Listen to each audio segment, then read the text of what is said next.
welcome to this very special bonus episode. I am Josh, and I've got Brandon with me. Hello. And in this very special bonus episode of the Bake Off miniseries, we are going to quickly give our thoughts on the festive specials that Channel 4 has dropped for the Great British Bake Off. So we're going to quickly discuss the Great British Christmas Bake Off for 2019, as well as the Great Festive Bake Off 2020, which features some of the lovely people from a Channel 4 Netflix series called Dairy Girls. So I'll just give you guys a quick rundown of who basically was invited back to do these specials.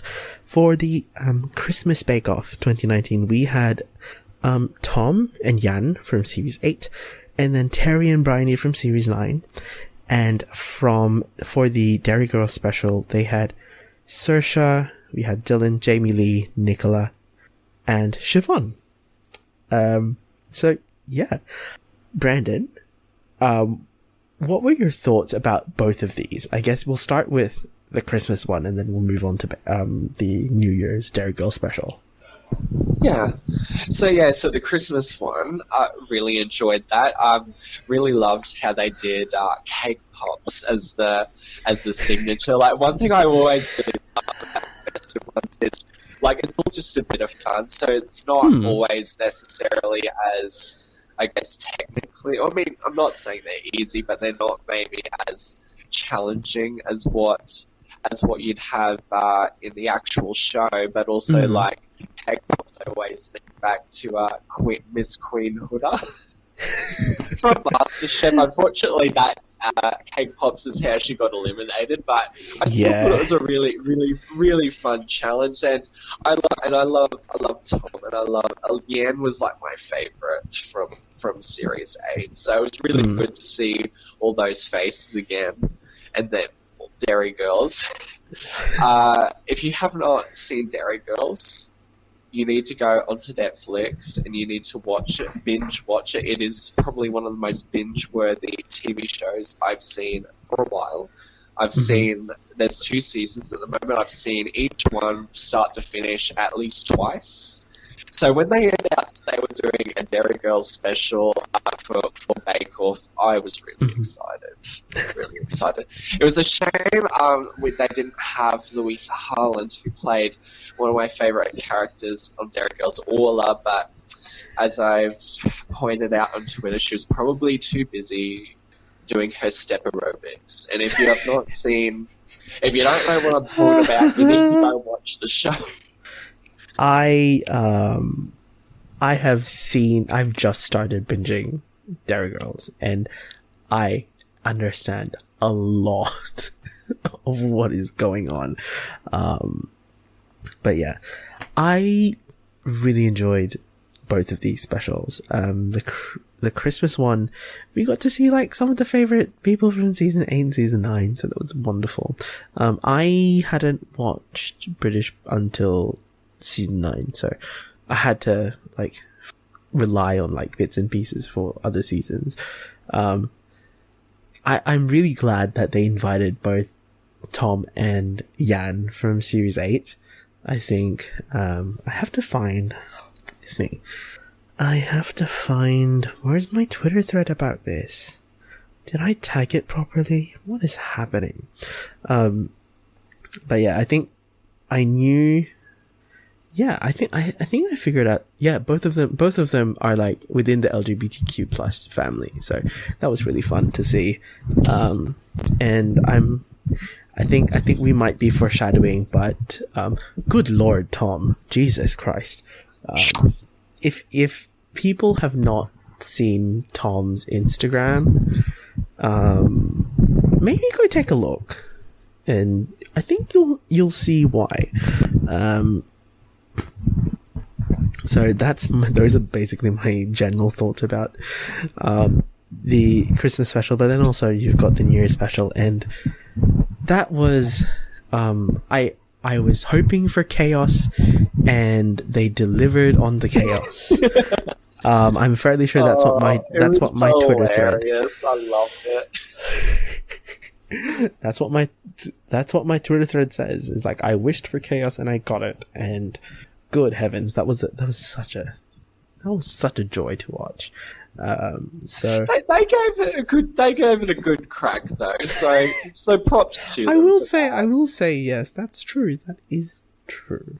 Oh, and like, I've said this on Twitter, but I reckon they were just as funny on that show as them actual selves as they are in Dairy Girls, the actual show. It was hilarious. Like, I loved how in the signature bake where they were making that layered trifle, I remember Prue and Paul, they were trying Siobhan's, and she was meant to have this really nice jelly as like her middle layer, but she'd put, I think, so much gelatin in it, and I think she'd put a hot sponge or something. I can't remember. I just remember there was like an ungodly. She was just like them. This is traditional Irish slime. Don't diss my culture. Don't diss my culture. Oh my god. And then the fact that, like, Nicola, she was the most experienced baker out of all of them, and she had to make her sponge for her Swiss roll 3 times. The first time, she forgot to roll it into the shape while it was still warm. The second time, she accidentally put it under the grill, so it scorched the top back. She got it all right on the third one. So. Third time's the charm. But yeah. If I recall correctly, okay, so the signature for Christmas was cake pops, like you said. I have to give props to everyone for like getting as many as they did, because to do 24, and I will say this, Tom, what the fuck were you thinking? Doing, I believe it was either 3 or 4 different cakes. My god.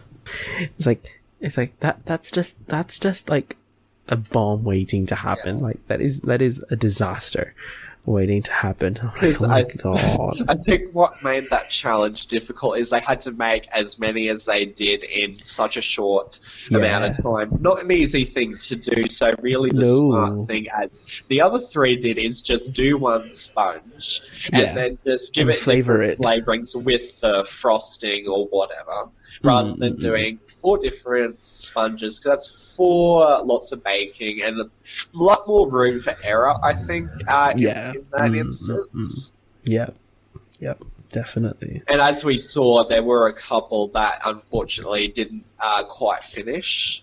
Yeah. Didn't dear me. That was fun to watch.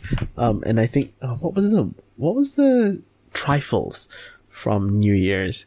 And I'm pretty sure one of my tweets is like, is someone going to make recreate the massive trifle from season 3 of the Foxtel Great Australian Bake Off? Because that's all, like, the reference for Australian Bake Off, like the main reference that I learned is look out for the massive trifle, and you'll understand why. I was really hoping someone may attempt it, but look, I think the biggest thing people should learn from making trifle is, if you're gonna make a trifle, at least, like, fill it to the top. Yeah. Because like Nicola, Siobhan, and both Nicola and Siobhan made it to the top. Yeah. Dylan almost made it to the top. Is basically the thing. Like Jamie Lee and Saoirse didn't fill theirs to the top, and it looks disappointing if you're like halfway down the bowl and it's not like things. So more cream, more booze, more Oh, Dylan, my God, it was so funny.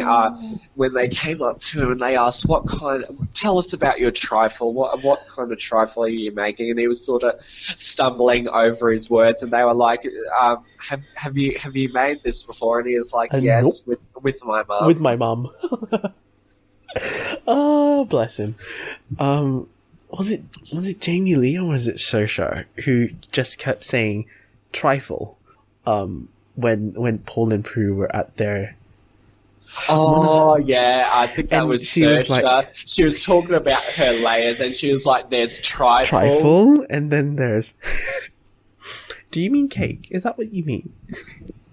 I feel like she was alluding to cake, but it just came out as trifle. Bless. God bless. Goodness. Yeah, and then in terms of technicals, we basically had an homage to Jamie's fig roll, sausage roll business with a sausage roll wreath in for the Christmas special. And oh boy. What? There's just so many, like, I will applaud them again, like, for getting the detail more or less on point. But I think, if I recall correctly, was it Tom that won that? Or Yeah, it was Tom. Redemption at last. Because I think he was one of the only ones there that had never won a technical when they were actually on the show. So he was very ecstatic to finally win one. Bless. It's kind of like David winning the technical in was it the finale? Or was it the semi-final? I can't remember, but yeah, he had not won a technical for so long. For so long, it's like, finally, mine. Bless. And then the technical in New Year's was... what was the technical for New Year's? It was those blini things, and it had the blinis. I think it was beetroot and horseradish cream or something, and then salmon and dill and caviar. Yes.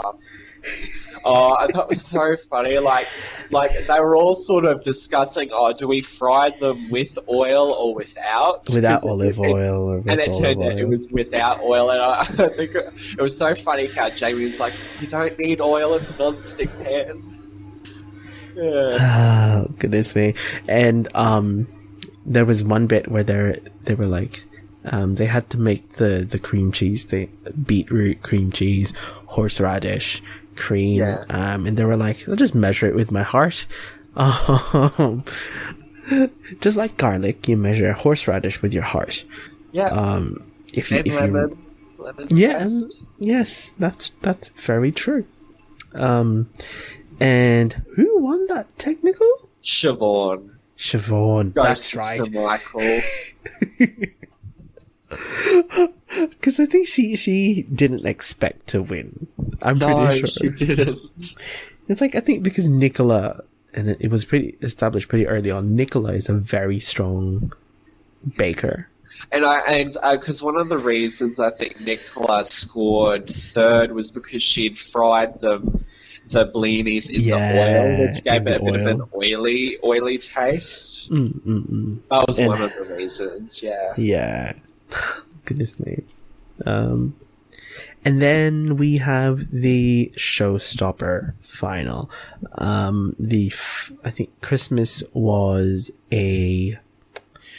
oh goodness me, I'm trying to remember. That structure, like your favorite place to have Christmas. The biscuit building, right? Yeah, the gingerbread, yeah. Gingerbread or like sugar cookie structure. I will say, and I'm pretty sure I put this on Twitter, Jan having a 208 point checklist is a very like sciencey mood that I am here for. Being someone who studied and did like medical research for like a hot minute, I understand like how those work. If it was me on the show doing a technical, I'd probably have like a spreadsheet like schedule with like different times of when things should be going in ovens, and like she even allocated time to talk to Paul and her. I'm just like, yes, I know that energy. I've been there before and I'm here for it. God bless. Yeah, because Andrew in season 7 in the grand finale, he had a spreadsheet and he'd scheduled every single 5 minutes. That's the engineer in him. So yes, all part of STEM. It is STEM energy, and I'm very here for it. I will say, Terry's surprise with the confetti cannon, and then Paul and Prue just like the miniature Paul and Prue just going wild at the bottom. That is very creative, but also nightmare fuel. Like, no, please, no, I cannot unsee that.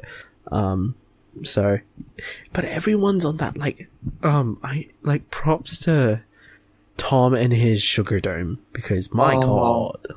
That whole thing, I think, in terms of like the presentation and just the way it looked, that one was my favorite. I think that comes from his architecture background, so he constructed, the building, and yeah, it just looked so perfect and just so clean, neat, professional.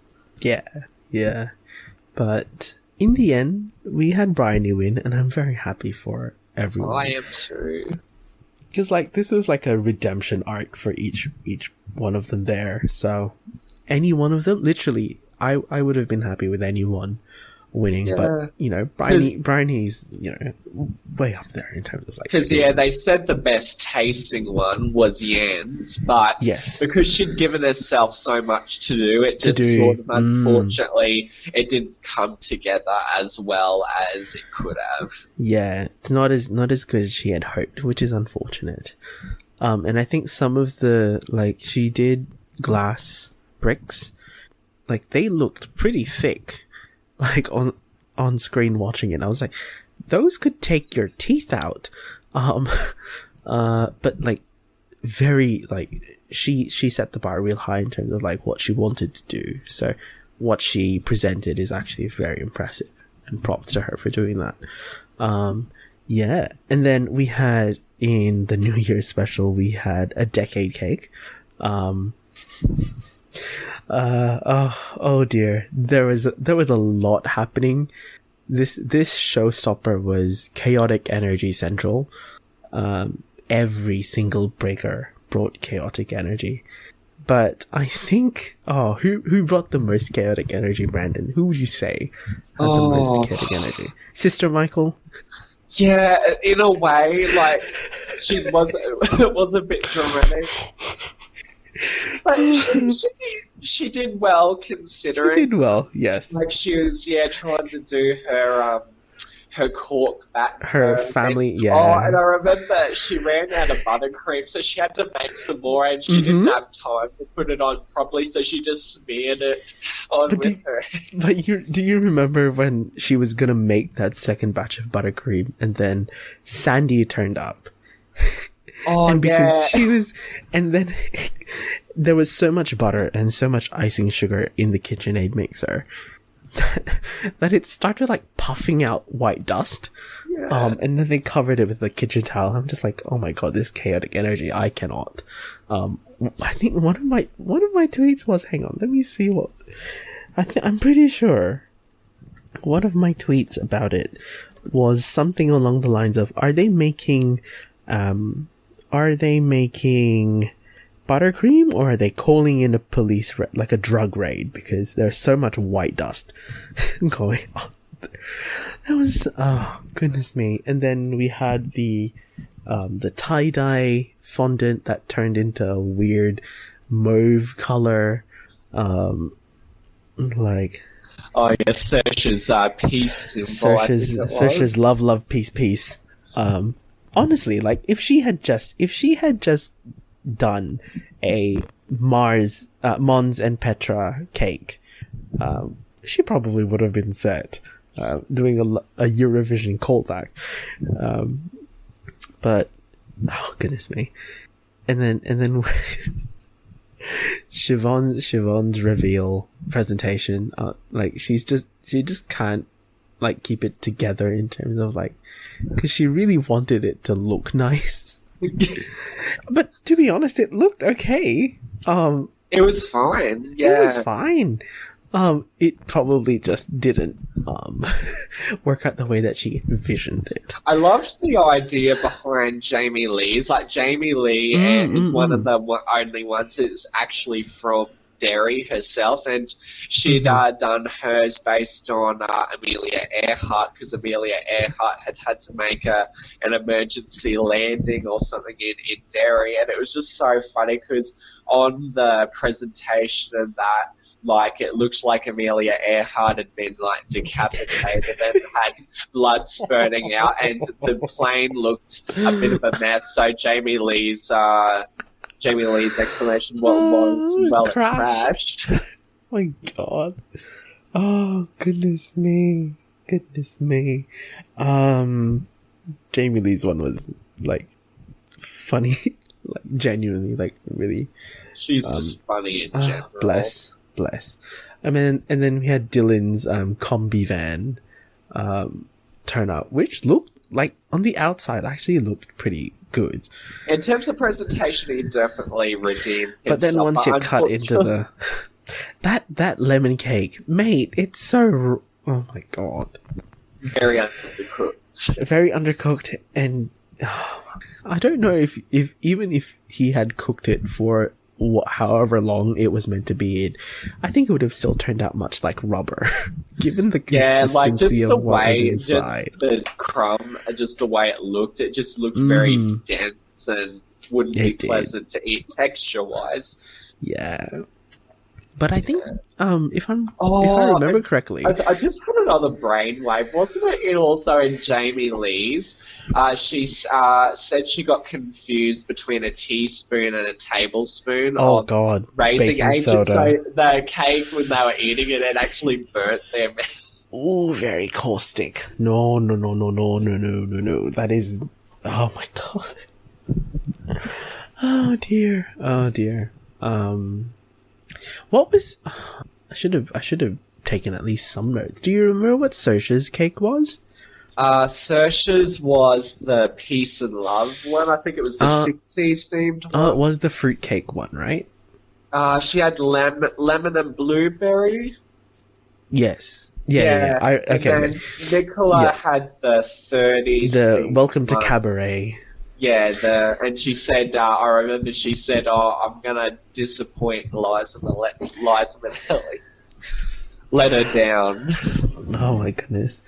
Yeah. Oh, goodness me. That was a fun episode.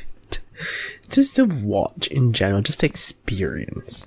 But yeah, in the end, Saoirse won, so many congratulations to her.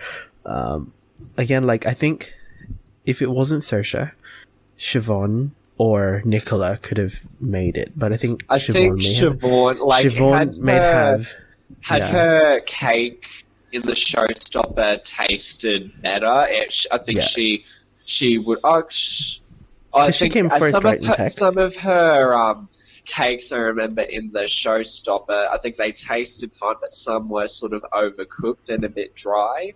That's what I remember too. So yeah, it was just little things. It's fun. It's like the energy that you need on, like, in this, like, you know, the festive doldrums, like, of Christmas and New Year, like the dead time in between. You need to laugh along to something, and that is something, like, really great. I've always loved like their festive bake-offs and their comic relief bake-offs, like where they get all these random celebrities and they're not usually that good, but it's all for a bit of a laugh, raise money for charity and that, and like you still have that same ethos there of what bake-off's all about. So, and like, just props to them for actually being brave enough and giving it a go, especially considering none of them, apart from Nicola, were really into baking. And like Saoirse, for example, the first cake she ever made was her Swiss roll for the trifle. Yeah. And the fact that it was perfectly baked and tasted nice. And as Prue said at the end, she believes that anyone, if you can read, you can bake something. So. Don't know if that's true in all cases, but I think for the most part. For the most part, yeah. Yeah. So, I'm really keen to see these continue in the future, because these are such fun to just so good. have a look at. Wouldn't it be so, like, going, like, for Canadian, for example, if they did, like, Festive Bake-Off, imagine a Schitt's Creek. Schitt's Creek Bake-Off. Like, and you can bring Dan Levy back, but in the capacity of a baker. Of a contestant. I just picture Catherine O'Hara now saying, just No. fold it in. What I want is a Schitt's Creek like Bake Off episode, but each of them are in character. Oh.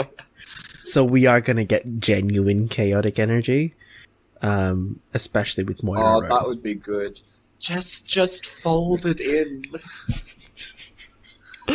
Oh my goodness. Oh, that would be such fun. We'll see. We never know. But yeah, this is, as we said, like a bonus episode. So if you want, go find our Twitter threads.